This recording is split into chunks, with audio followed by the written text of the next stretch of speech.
Was اور نصیحتیں، لفظ لفظ حکمتیں، ابر علم و آگہی سے برستی بارشیں، شرع کے امور سے، دین کے شعور سے، قلب و ذہن جگمگاتے ہیں سچ کے نور سے۔ خطبہ جمعۃ المبارک،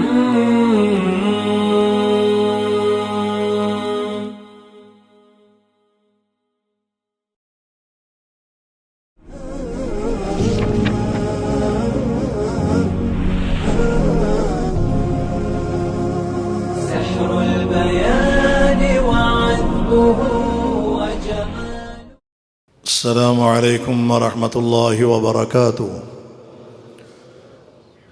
إن الحمد لله نحمده ونستعينه ونستغفره ونعوذ بالله من شرور أنفسنا ومن سيئات أعمالنا، من يهده الله فلا مضل له ومن يضلل فلا هادي له، وأشهد أن لا إله إلا الله وحده لا شريك له، وأشهد أن محمدًا عبده ورسوله أرسله بالحق بشيرًا ونذيرًا وداعيًا إلى الله بإذنه وسراجًا منيرًا.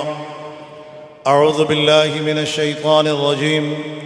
يا أيها الذين آمنوا اتقوا الله حق تقاته ولا تموتن إلا وأنتم مسلمون. يا أيها الناس اتقوا ربكم الذي خلقكم من نفس واحدة وخلق منها زوجها وبث منهما رجالا كثيرا ونساء، واتقوا الله الذي تساءلون به والأرحام إن الله كان عليكم رقيبا. يا أيها الذين آمنوا اتقوا الله وقولوا قولا سديدا يصلح لكم أعمالكم ويغفر لكم ذنوبكم، ومن يطع الله ورسوله فقد فاز فوزا عظيما. أما بعد، فإن أحسن الكلام كلام الله، وأحسن الهدي هدي محمد صلى الله عليه وسلم، وشر الأمور محدثاتها، فإن كل محدثة بدعة، وكل بدعة ضلالة، وكل ضلالة في النار. أعوذ بالله السميع العليم من الشيطان الرجيم. بسم الله الرحمن الرحيم. وَلَقَدْ كَتَبْنَا فِي الزَّبُورِ مِن بَعْدِ الذِّكْرِ أَنَّ الْأَرْضَ يَرِثُهَا عِبَادِيَ الصَّالِحُونَ۔ معزز سامعین کرام، حاضرین مجلس، رفقائے جماعت، اللہ کے نبی محمد الرسول اللہ صلی اللہ علیہ وسلم پر جو دین، اسلام، شریعت نازل ہوئے، کامل ہیں، مکمل ہیں، اکمل ہیں، اور دین اسلام اپنے دامن میں تمام تر وہ ذخائر رکھتا ہے کہ زندگی کے ہر شعبے میں اپنے چاہنے والوں، ماننے والوں کی رہنمائی کر سکے، معاشرے کی بہتری کے لیے، معیشت کی درستگی کے لیے، نظام سیاست کو چلانے کے لیے، اور دیگر نظام ہائے زندگی کو رواں رکھنے کے لیے دین اسلام کے اندر مکمل ضابطہ، مکمل دستور اور مکمل رہنمائی موجود ہے، اور وہ قیامت تک محفوظ ہے۔ اللہ کے نبی محمد الرسول اللہ صلی اللہ علیہ وسلم نے کوہ صفا پہ کھڑے ہو کے جس کلمے کی دعوت دی، اس کلمے کے دو فائدے بھی موقع پر بیان فرما دیے۔ ایک فائدہ ذاتی ہے اور دوسرا اجتماعی ہے، ایک فائدہ اخروی ہے اور دوسرا دنیاوی ہے۔ ایک فائدہ وہ بتایا جس کے ساتھ انسان کا انفرادی تعلق بنتا ہے، اور دوسرا فائدہ وہ بتایا کہ جس سے دین کو، شریعت کو اور مسلم معاشرے کو فائدہ پہنچے گا۔ آپ صلی اللہ علیہ وسلم نے فرمایا، یا قوم قولوا لا الہ الا اللہ تفلحوا تملک العرب والعجم۔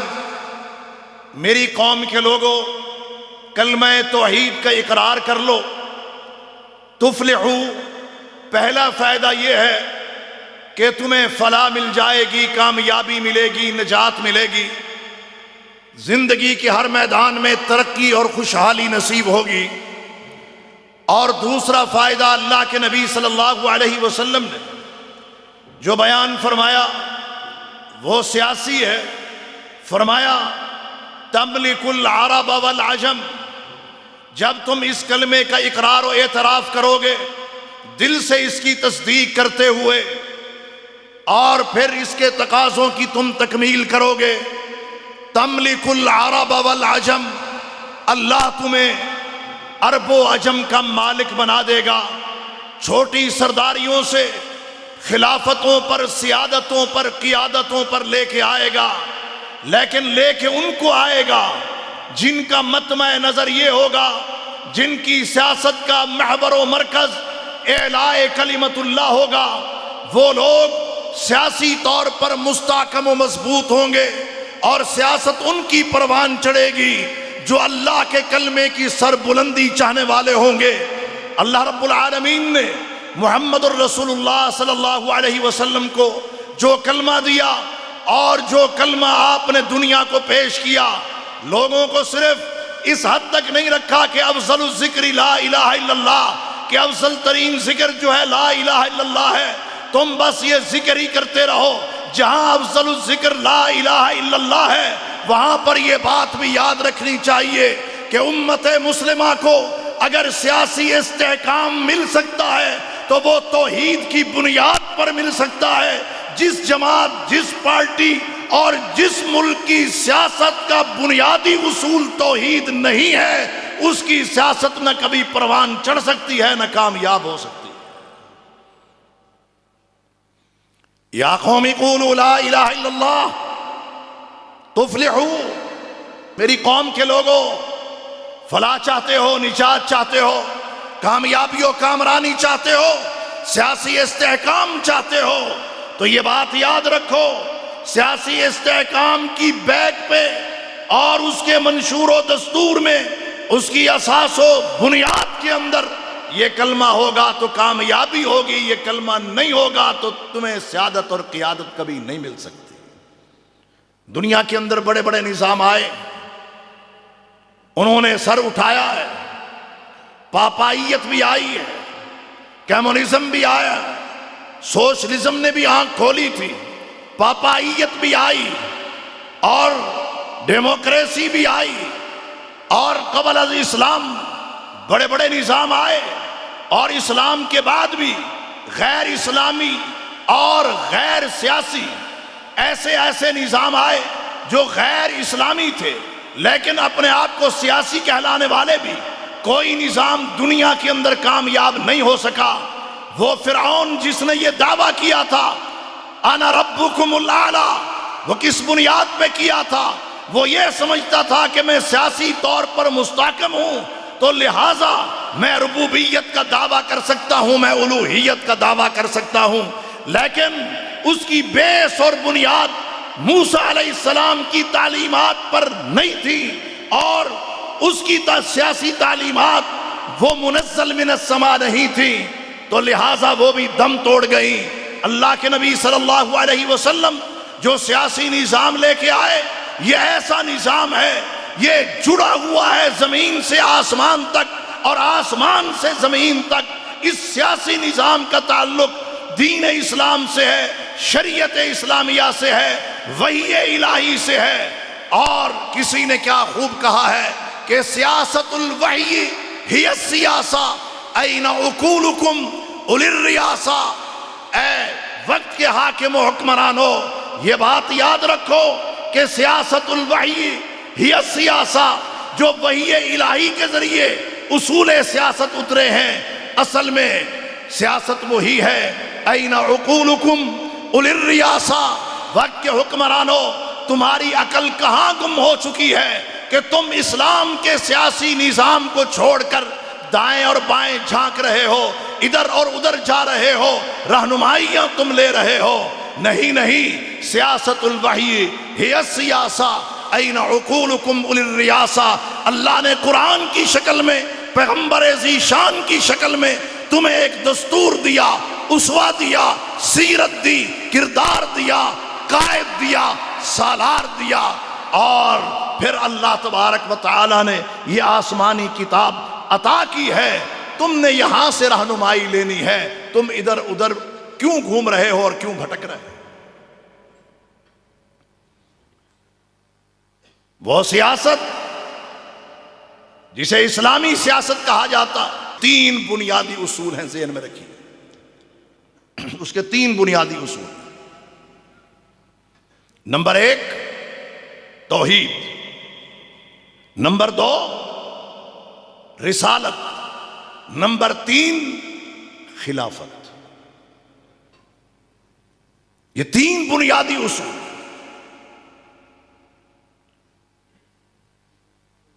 دیکھنا یہ ہے کہ کیا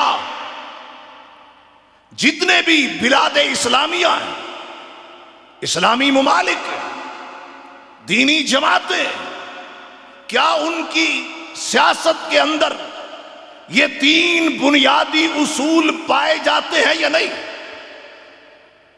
سیاست میں کرتا ہوں، آپ کرتے ہیں، ہم سب کرتے ہیں۔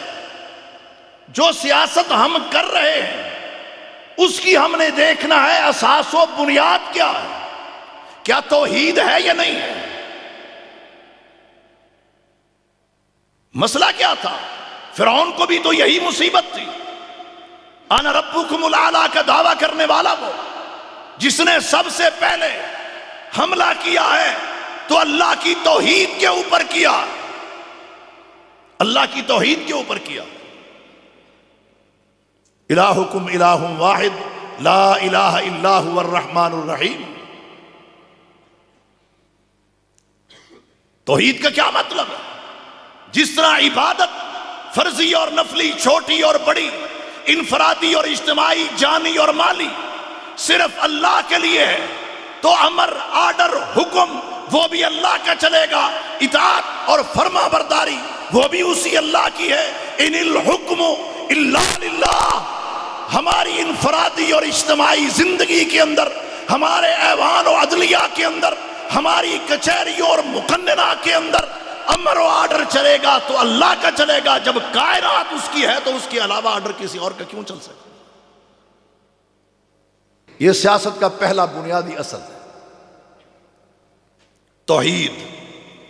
اللہ کے نبی صلی اللہ علیہ وسلم کیا سیاسی بصیرت نہیں رکھتے تھے؟ سیاست سے آشنا نہیں تھے؟ سیاست کے خد و خال کو، اتار اور چڑھاؤ کو، نشیب و فراز کو، اس کی وسعتوں، گہرائیوں کو، پس منظر اور پیش منظر کو کیا اللہ کے نبی صلی اللہ علیہ وسلم نہیں جانتے تھے؟ سب جانتے تھے۔ اس وقت سرداروں نے سر اٹھائے ہوئے تھے، بڑے بڑے سادات، ان کی صورتحال بھی یہی تھی کہ وہ موجود تھے۔ اللہ کے نبی صلی اللہ علیہ وسلم نے بات کی ابتدا توحید سے کی، اپنی دعوت کا آغاز توحید سے کیا۔ دعوت اسی کو ہی کہا جاتا ہے جس کے اندر توحید کی دعوت ہو، جس واعظ میں، تقریر میں، بیان میں، خطبہ میں توحید کا تذکرہ نہ ہو، وہ واعظ ہی کیا واعظ؟ آپ نے واعظ کیا، آپ نے نصیحت کی، انذر عشیرتک الاقربین پہ عمل کیا، سب جمع ہے۔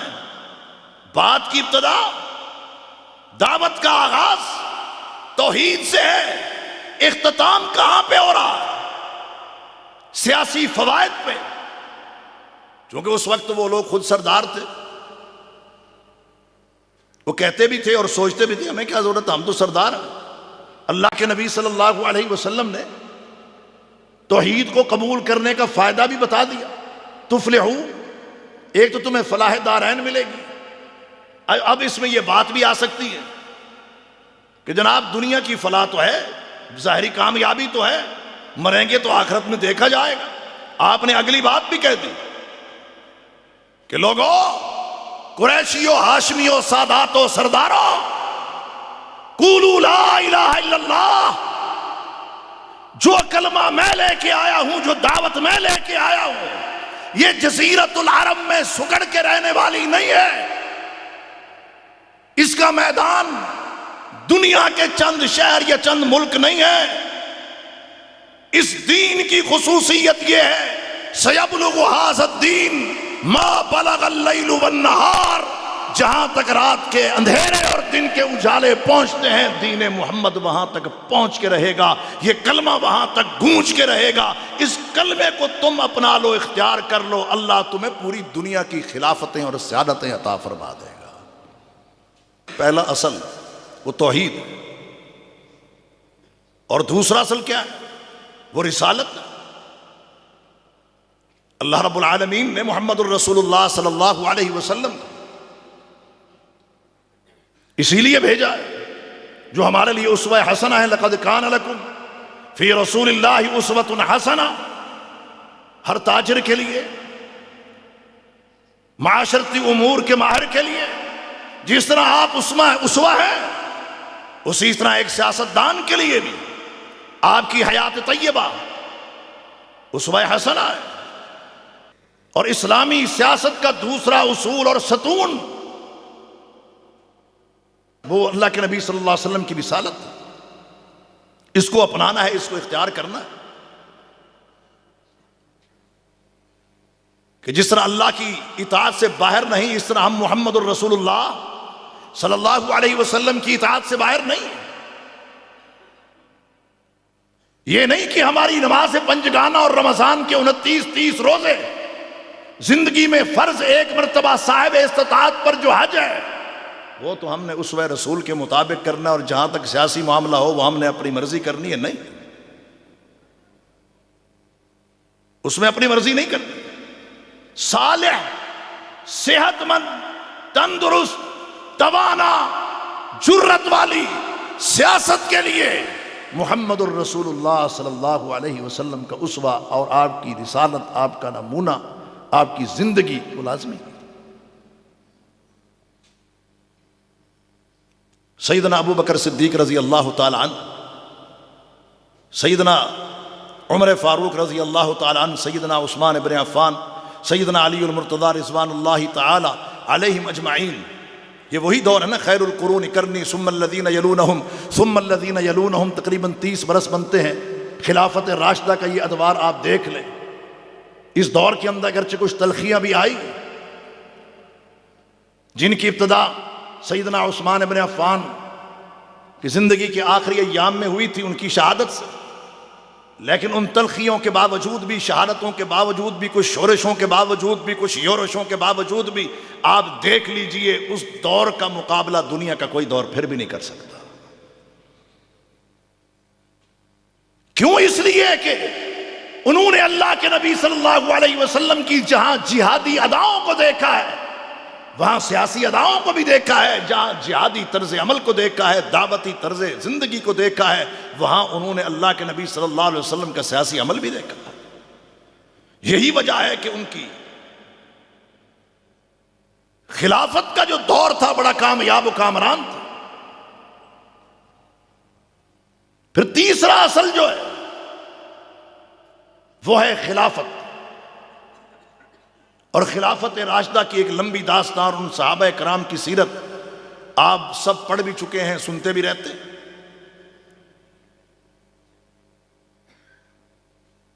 تو اس وقت بھی ہمیں 3 چیزیں سامنے رکھنے ہوں گی: توحید، رسالت، خلافت، جسے امامت بھی کہا جاتا ہے، جس کے متعلق علامہ ماوردی نے کہا ہے کہ الامامت موضوعۃ لخلافت النبوۃ فی حراست الدین و سیاست الدنیا۔ امامت، اقتدار، مسلمان حکمران کی حکمرانی، کس چیز سے انہوں نے اس کو تعبیر کیا ہے؟ الامامت موضوعۃ لخلافت النبوۃ، یہ در حقیقت انہوں نے کہا یہ نبی کی نیابت ہے۔ جو مسلمان حکمران ہیں یہ اللہ کے نبی صلی اللہ علیہ وسلم کے نائبین ہیں۔ انہوں نے کرنا کیا ہے؟ ان کی ذمہ داری کیا ہے؟ فی حراست الدین، دین اسلام کی چوکیداری کرنا، حدود اللہ کی پاسداری کرنا، حدود و تعزیرات کا تحفظ کرنا۔ یہ کون کر سکتا ہے؟ جو اللہ کو اپنا الہ ماننے والا ہو، جو محمد مصطفیٰ کو اپنا رسول، اپنا پیغمبر ماننے والا ہو، جو ان کو وہ حکمران یہ کر سکتا ہے جو اللہ کے نبی کا اپنے آپ کو نائب ماننے والا ہے۔ فی حراست الدین، دین اسلام کی چوکیداری، وسیاست الدنیا، اور اسلامی سیاست کو اقوام عالم کے اندر پھیلانا اور اس کے غلبے کے لیے پلاننگ کرنا اور اس کے لیے دعوتی اور مسلح جد و جہد کرنا اور سیاسی کاوشیں اور کوششیں کرنا۔ ایک تو انہوں نے یہ بتایا کہ مسلمان حکمران یہ نبی کا نائب ہوتا ہے، دوسرا انہوں نے دو کام اس کے بتائے، ایک دین کی چوکیداری، حدود اللہ کی پاسداری، اور دوسرا اسلامی سیاست کے پھیلاؤ کے لیے کوشش کرنا اور جد و جہد کرنا۔ اللہ اکبر و کبیرہ۔ تو میرے محترم بھائی اور دوستو، یہ تو تین بنیادی اصل ہو گئے، توحید، رسالت، خلافت۔ اب جو مسلمان حکمران ہے یہ اسلامی ریاست، آگے اس نے پھر کام کرنے ہیں، اور وہ کام تب کر سکتے ہیں جب ان تین اصولوں پر وہ عمل پیرا ہوں گے، جب ان کے سامنے توحید کی اہمیت ہوگی، شان رسالت اور خلافت راشدہ کی عظمت ہوگی، تو وہ کام لے کے آگے چلیں گے، ورنہ اور کوئی نہیں لے سکتا۔ یہ ذمہ داری اور کوئی نہیں لے سکتا، یہ کام آگے بڑھ کے اور کوئی نہیں کر سکتا۔ یہ وہی کر سکتا ہے جس کے اندر صالحیت ہو، جس کے اندر امانت ہو، جس کے اندر دیانت ہو۔ جو ایک مسلمان کے حکمران کے اوصاف قرآن مجید کے اندر، احادیث کے اندر جو پائے جاتے ہیں کہ وہ مومن بھی ہو، عاقل بھی ہو، بالغ بھی ہو، عالم بھی ہو، معاملہ فہم بھی ہو، امانت دار بھی ہو، دیانت دار بھی ہو، اور اس کے اندر فقاہت بھی ہو، اس کے اندر مشورے کی صلاحیت بھی ہو، معاملہ فہم بھی ہو، یہ 10 اوصاف جس کے اندر موجود ہوں، جب اس کو آپ اس مسند پر بٹھائیں گے، جب وہ آگے آئے گا، اور یہ 10 اوصاف اسی کے اندر ہو سکتے جو اللہ کو الہ ماننے والا، رسول اللہ کو، ان کی رسالت کو تسلیم کرنے والا، اور خلفائے راشدین کی عظمت کو اور ان کے کارناموں کو قدر کی نگاہ سے دیکھنے والا، جب وہ آئے گا زمین کے اوپر، تو اللہ پھر قرآن میں فرماتے ہیں، اور اس ایک آیت کے اندر اسلامی حکومت کے 4 تقاضے کہہ لیں، یہ 4 فرائض کہہ لیں، اللہ نے وہ بھی بیان کر دیے ہیں، اور کہا الذین ان مکناہم فی الارض اقاموا الصلاۃ۔ یہ 2 تو آپ نے بھی سن لیے تھے جو علامہ ماوردی نے بیان کیے، حراست الدین و سیاست الدنیا، دین کی چوکیداری کرنا اور اسلامی سیاست کو اقوام عالم کے اندر پھیلانا۔ قرآن سنیے، اللہ کا قرآن کیا کہتا ہے، الذین ان مکناہم فی الارض اقاموا الصلاۃ، وہ لوگ جن کو ہم زمین میں اقتدار دیتے ہیں، حکومت دیتے ہیں، اقاموا الصلاۃ، نماز قائم کرتے ہیں، پڑھتے بھی ہیں، پڑھواتے بھی ہیں۔ ہر نقطے کے اوپر لمبی بحث اور لمبی گفتگو، لمبی تقریر، لمبا خطبہ ہو سکتا ہے، لیکن چونکہ وقت شارٹ، میں اشارات کرتے ہوئے گزروں، کیونکہ معلوم ہوا کہ ٹائم تبدیل ہو چکا ہے، پتہ نہیں تھا کہ سوا ایک خطبہ ختم بھی کرنا ہے۔ الذین ان مکناہم فی الارض اقاموا الصلاۃ،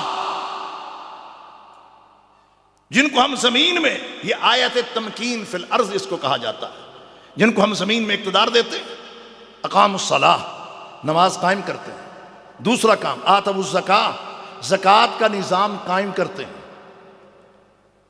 پورا اس کا سسٹم، یہ ایک الگ مستقل موضوع ہے۔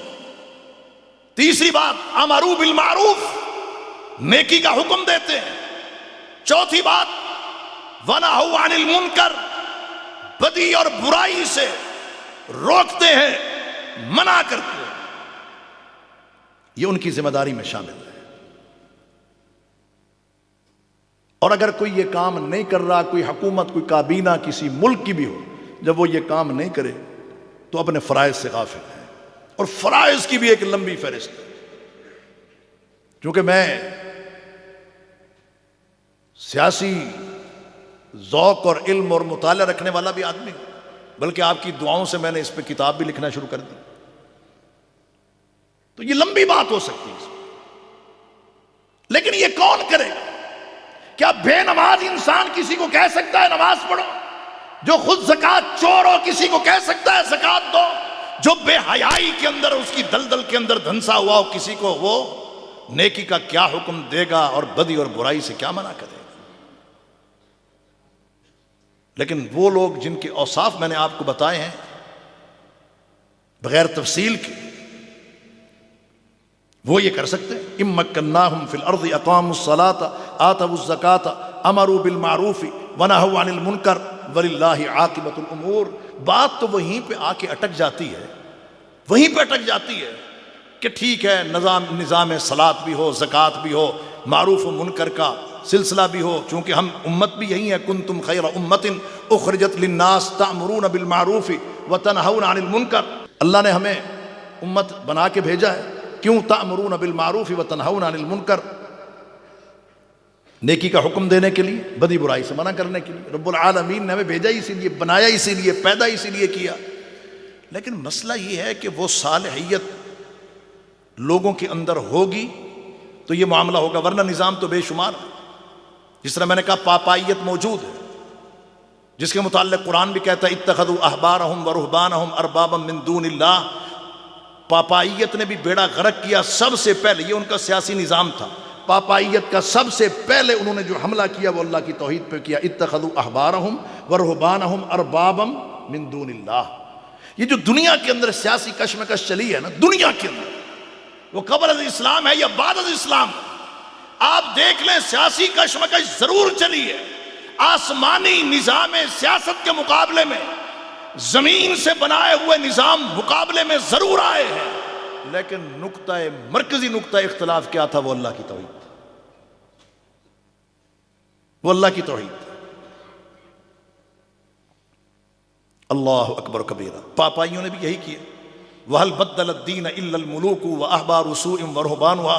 ملوکیت کو دیکھ لیں تو اس نے بھی دین کا بیڑا غرق کیا، بادشاہت نے، اور احبار اور رہبان کا حال دیکھ لیں، علماء سو کا، تو انہوں نے بھی بیڑا غرق کیا۔ اور چنگیزیت کی داستاں کسی سے ڈھکی چھپی ہوئی نہیں ہے، اور اسی طرح سوشلزم، کمیونزم، کیپٹلزم سب ہم نے دیکھ لیا ہے۔ یہ نظام ایسے ہیں جو پچھلے 50 برس کے اندر لوگوں کے سامنے آئے ہیں، انہوں نے دیکھے ہیں، لیکن دین اسلام ایسا دین ہے کہ جس کا نظام سیاست دنیا کے اندر غالب ہو کے دکھائے گا۔ وہ کیسے ہوگا؟ یہ اللہ کا وعدہ ہے۔ میں نے شروع میں آیت پڑھی وَلَقَدْ كَتَبْنَا فِي الزَّبُورِ مِن بَعْدِ الذِّكْرِ أَنَّ الْأَرْضَ يَرِثُهَا عِبَادِيَ الصَّالِحُونَ۔ آیت توریث کے اندر اللہ نے کہہ دیا کہ ہم نے زبور کے اندر یہ بات لکھ دی ہے، بات پرانی ہے۔ وَلَقَدْ كَتَبْنَا فِي الزَّبُورِ مِن بَعْدِ الذِّكْرِ أَنَّ الْأَرْضَ يَرِثُهَا عِبَادِيَ الصَّالِحُونَ۔ اس زمین کے وارث بنیں گے تو اللہ کے نیکوکار بندے بنیں گے۔ وہ وقت آئے گا، اسلامی سیاست کا وقت آئے گا، یہ اللہ کا وعدہ ہے، اور وعدے کے الفاظ سے آیت شروع ہو رہی ہے وعد اللہ الذین آمنوا منکم وعملوا الصالحات لَيَسْتَخْلِفَنَّهُمْ فِي الْأَرْضِ كَمَا اسْتَخْلَفَ الَّذِينَ مِنْ قَبْلِهِمْ وَلَيُمَكِّنَنَّ لَهُمْ دِينَهُمُ الَّذِي ارْتَضَىٰ لَهُمْ وَلَيُبَدِّلَنَّهُمْ مِنْ بَعْدِ خَوْفِهِمْ أَمْنًا۔ آیت استخلاف ہے۔ اللہ کیا فرما رہے ہیں؟ وعد اللہ الذین آمنوا منکم وعملوا الصالحات۔ اہل ایمان سے اللہ نے وعدہ کر رکھا ہے، جو ایمان لانے والے، نیک اعمال کرنے والے ہیں، کہ لَيَسْتَخْلِفَنَّهُمْ فِي الْأَرْضِ، اللہ تبارک و تعالی ان کو زمین میں ضرور خلافت دے گا، خلافت کے ذریعے امن آئے گا اور فتنہ و فساد کا خاتمہ ہو جائے گا۔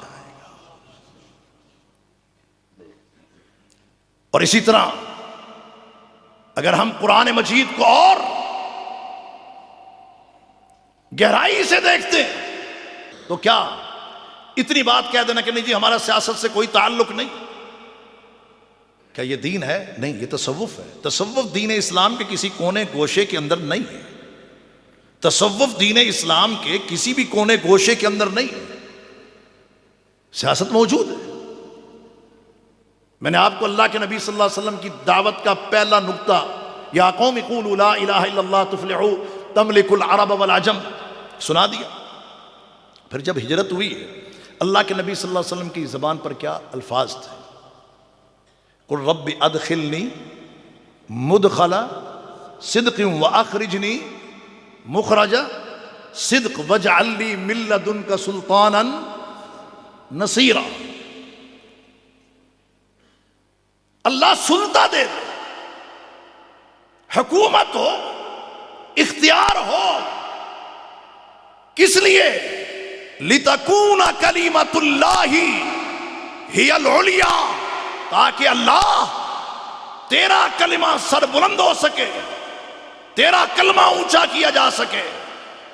مسلمان کی بلکہ سوچ تو یہاں تک ہے کہ جب بھی وہ کسی زندگی کے میدان میں قدم رکھتا ہے، یہ سوچ کے رکھتا ہے کہ میرے اس قدم رکھنے سے اللہ کے دین کو کتنی عزت ملے گی اور کتنی اس کو عظیمت ملے گی اور کتنا وہ پھیلے گا، کتنا آگے بڑھے گا، اللہ کی توحید کو اس کا فائدہ کیا۔ رب ادخلنی مدخل صدق واخرجنی مخرج صدق واجعل لی من لدنک سلطانا نصیرا۔ کس لیے؟ کیوں مانگی جا رہی ہے؟ تاکہ جاء الحق وزهق الباطل ان الباطل کان زہوقا، تاکہ حق دنیا کے اندر غلبہ حاصل کر سکے اور باطل کا بطلان دنیا پہ ثابت ہو سکے اور باطل جڑ سے ختم ہو جائے اور دین اسلام کی شاخیں اقوام عالم کے اندر پھیل جائیں۔ وآخر دعوانا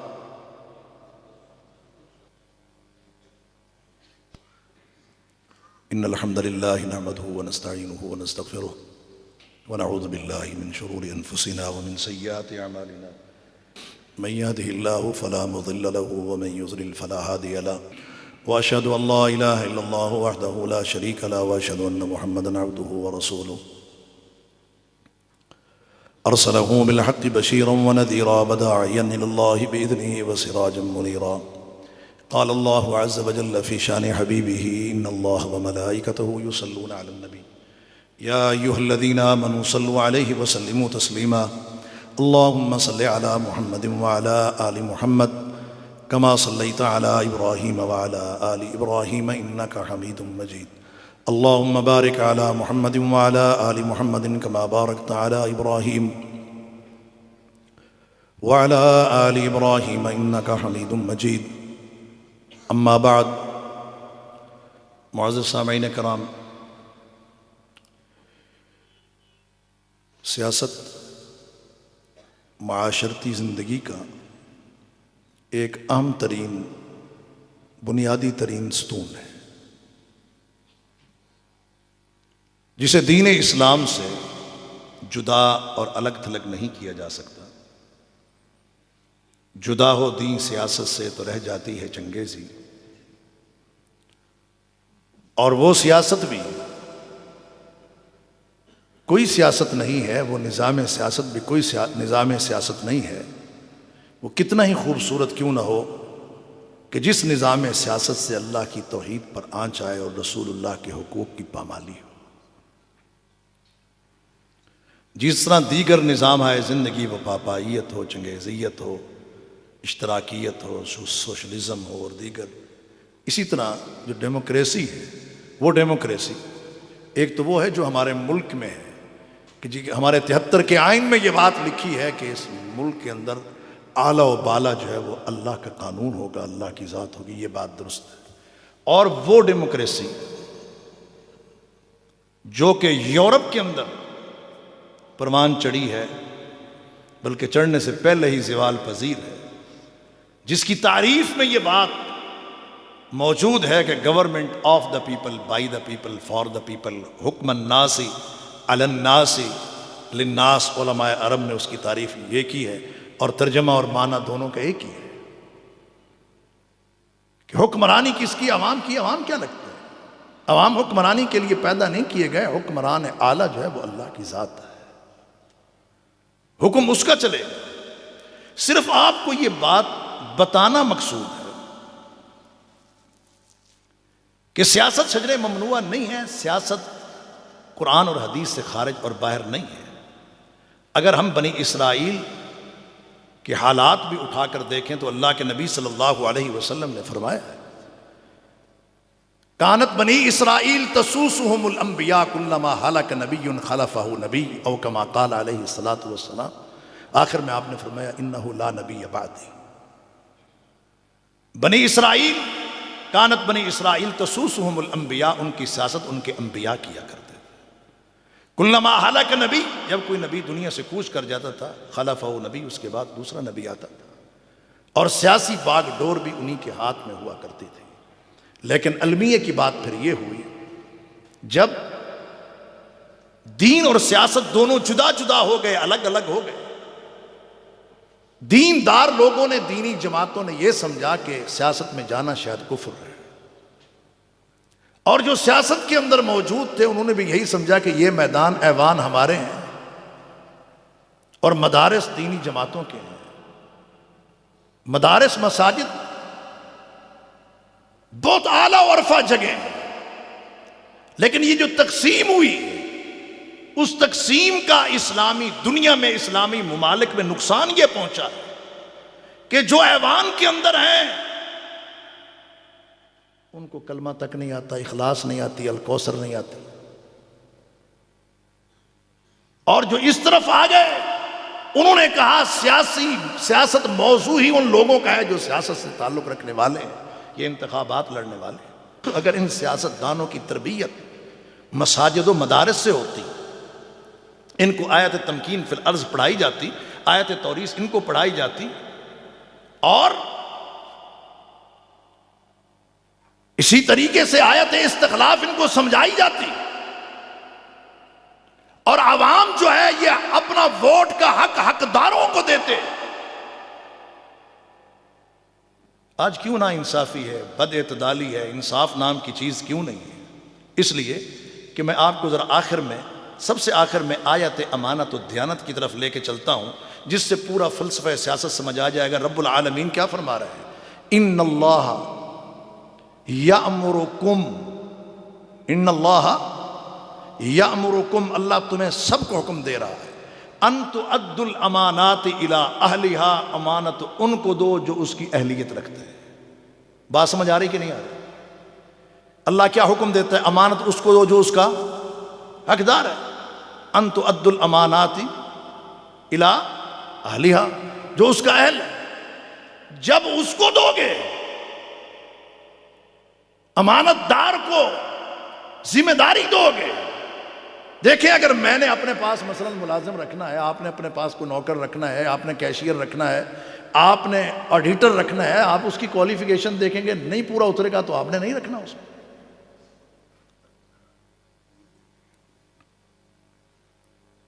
اور اگر صورتحال اس طرح کی ہوگی، میں چھوٹا تھا تو انتخابات ہو رہے تھے، رہائش ہماری یونیورسٹی میں تھی، کوٹ خواجہ سعید میں، ایک سیاستدان، نام لینے کی ضرورت نہیں، تو کسی نے یہ کہا کہ جناب علاقے میں قبرستان جو ہے وہ کم پڑ گیا ہے، تو آپ مہربانی فرمائیں۔ اس تقریر میں تھا تو انہوں نے کہا جی آپ ایک دفعہ جیت لینے دیں، پورے علاقے کو قبرستان بنا دیں گے۔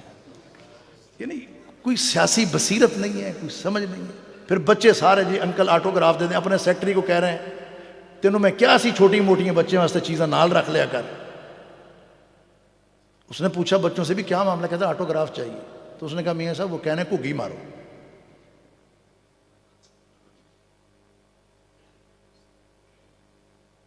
یہ تقریباً 4-5 ماہ اس سے پہلے بھی، آپ یقین کریں مجھے خود جو پارلیمنٹیرین ہے خود وہ بتاتے ہیں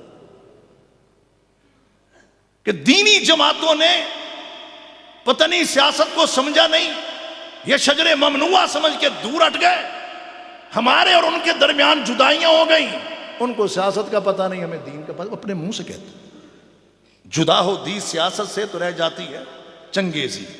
ان اللہ یأمرکم ان تؤدوا الامانات الی اہلھا واذا حکمتم بین الناس ان تحکموا بالعدل۔ عدل بھی اس وقت آئے گا جو ایک اسلامی حکومت کی ذمہ داری ہے، جس کا قیام، جس طرح کہ اس کی ذمہ داری نماز کا نظام، زکوٰۃ کا نظام، امر بالمعروف نہی عن المنکر، یہ فرائض میں شامل ہے۔ 5واں فرض عدل بھی ہے جو اس نے قائم کرنا ہے، اور اس کے ساتھ ساتھ 6واں فرض یہ بھی ہے کہ اس نے عوام کے مال و جان کا تحفظ کرنا ہے۔ اللہ اکبر و کبیرہ، دین کی حفاظت تو سب سے پہلے ہے، یہی ہمارا ترہ امتیاز ہے۔ موضوع یہ بہت وسیع ہے، اس کے ایک ایک جز پہ گھنٹوں باتیں ہو سکتی ہیں، لیکن بات اتنی ہے کہ اللہ سمجھ کے عمل کی توفیق عطا فرمائے، اور اللہ اس مرکز کو شاد و آباد رکھے۔ اللہ تبارک و تعالی اس ملک کو اور کشادہ فرما دے۔ ان اللہ یامر بالعدل والاحسان وایتاء ذی القربى وینہی عن الفحشاء والمنکر والبغی یعظکم لعلکم تذکرون۔ سبحان ربک رب العزة عما یصفون وسلام علی المرسلین والحمد للہ۔